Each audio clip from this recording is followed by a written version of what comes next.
사과를 보고 만류 인력의 법칙을 발견한 천재 과학자 아이작 뉴턴. 아마 모르시는 분들 없을 거라고 생각이 드는데요. 이 뉴턴이 주식 투자에서 아주 유명한 명언을 하나 남겼다고 합니다. 나는 천체의 움직임은 센티미터 단위까지 계산이 가능하지만 사람들의 광기는 도무지 계산할 수 없었다. 어째서 그가 말년에 이런 말을 남기게 됐을까요? 묻지마 투자에 눈물 흘렸던 뉴턴의 주식 이야기 속으로 함께 가보도록 하겠습니다. 현대 물리학의 근간을 세웠던 천재 과학자 뉴턴. 이 뉴턴은 아주 활발한 주식 투자자로도 유명했는데요. 가장 이성적일 것 같은 뉴턴 역시도 주식시장에서는 한낱 개미에 불과했나 봅니다. 이 뉴턴이 주식 투자를 하게 된 계기는요, 18세기 초반으로 한번 거슬러 올라가 보게 되는데요. 이때 영국은 대불전쟁과 대국방정쟁을 치르느라고 상태가 아주 심각했었던 그런 상황이었습니다. 당장 급한 전비를 마련해야 됐기 때문에 영국 정부는 1711년도에 남해회사라는 해운 공기업을 세우게 되죠. 이때 당시 엘리트층에 만연해 있었던 인식은 식민지는 곧 황금이다 라는 것이었는데요. 흑인 노예무역만으로 큰 돈을 벌 수 있었던 시기여서 남해회사는 이 점을 활용해 영국 정부로부터 남아메리카에 대한 독점 무역권과 아시엔토라고 불리는 노예무역 독점권을 부여받게 됩니다. 근데 사실 남아메리카는 전쟁 상대국이었던 에스파냐, 그러니까 스페인 지배하에 있었기 때문에 사실상 교역으로 수익을 낼 수가 없는 상황이었죠. 그럼에도 불구하고 남해 회사에서는 엄청난 수익이 예상된다라는 그런 허위 소문이 시장에 퍼지기 시작했고요. 아니, 이게 어찌 보면 또 정부 정책의 수혜랄까요? 재무장관이 증자 계획안을 의회에 보고를 하면서 주가는 2달 만에 3배 가까이 오르게 됩니다. 뉴턴이 남의 회사 주식에 투자하기 시작한 것은 버블이 터지기 훨씬 전이었던 1713년도 무렵이었는데요. 그 시기부터 6, 7년간 존버를 했었던 뉴턴이 1720년도 초 주가가 조금씩 올라가기 시작하자 아싸 가오리를 외치면서 작은 차익을 내고 남의 회사 주식을 전부 처분하게 됩니다. 근데 이 남의 회사 주식이 연초에는 128파운드에 불과했는데 2월에는 175파운드, 그리고 3월에는 330파운드 이렇게 막 오르기 시작하는 겁니다. 너무나 빨리 팔아버린 뉴턴은 안 되겠다, 마음이 조급해지기 시작했죠. 사람이 심리적으로 주식하면서 가장 스트레스가 많이 받을 때가 언제인지 아시나요? 바로 내가 팔고 나서 올라갈 때입니다. 그래서 뉴턴은 소량으로 불타기 매매를 시작했는데요. 이 주식이 올라갈 때마다 재매입을 하고 이후에 주가가 계속 올라가니 전량 다 처분하면서 상당한 매매 차익을 거두게 됩니다. 물론 여기까지 듣다 보면 뉴턴의 주식 투자는 정말 아주 성공적이었겠죠.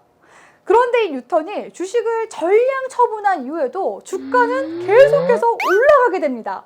어디까지 올라가게 될지 그 누구도 모를 정도였죠. 급기야 6월에는 1000파운드 가까이 올라서 3개월 만에 3배 가까이 올라가게 됩니다. 근데 이게 참 사촌이 땅을 사면 뭐 배가 아프다 그런 속담이 있잖아요. 그런 것처럼 주변 지인들이 이 시기에 남의 회사 주식으로 어마어마하게 부를 쌓아가는 모습을 본 뉴턴은 이번에는 빚까지 지면서 뇌동매매를 합니다. 그때부터 뉴턴의 불행은 시작되고 말죠.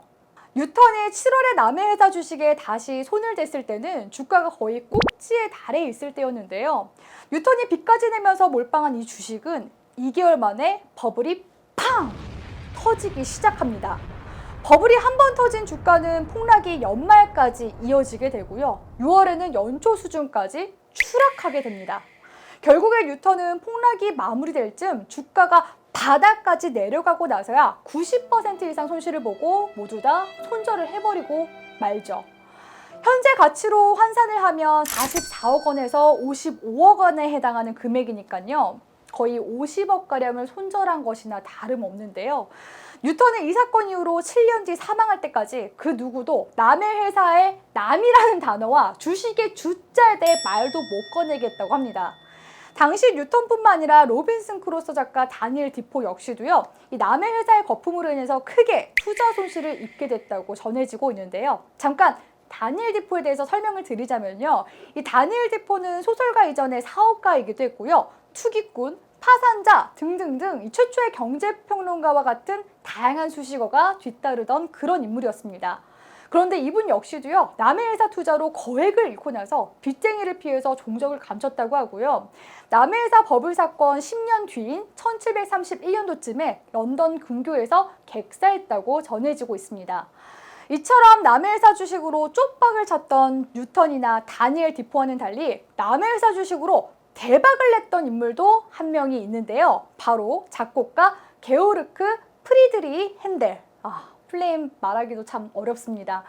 이 바흐가 음악의 아버지라고 한다면 음악의 어머니는 핸델이라고 우리가 많이들 알고 있잖아요. 그렇다고 성별은 여자가 아닙니다. 남자분이시죠. 아무튼 이 뉴턴이 남의 회사 주식 매매를 하던 시기에 핸델 역시도 남의 회사 주식을 샀었다고 전해지는데요. 핸델은 주가 꼭지에서 매도를 해서 크게 시세 차익을 남겼다고 합니다. 그렇게 해서 불려진 투자금으로 왕실 음악 아카데미를 설립해서 자신의 음악 활동 거점으로 삼았다고 하는데요. 음악의 어머니여서 그런지 아주 야무지게 투자 활동을 하신 것 같습니다. 이 같은 사례에서 우리가 배울 수 있는 건요, 역시나 뇌동매매, 몰빵, 신용매매는 절대 금물이라는 스앗이 명확한 판단과 차가운 머리가 절대적으로 필요한 주식시장에서 인류 역사상 최고의 사고 능력을 가졌던 천재 과학자 뉴턴도 이 욕심 때문에 한순간에 망할 수밖에 없었습니다. 우리 주린이 분들의 생각은 어떠신가요? 이 뉴턴의 일화에서 무엇을 느끼셨는지 이 아래 댓글로 달아주시면 많은 분들이 함께 공유를 해볼 수가 있겠죠. 오늘의 영상이 유익하셨다면 구독과 좋아요 버튼 한 번씩 꾹꾹 눌러주시고요. 그럼 다음 영상에서 만나요. 안녕.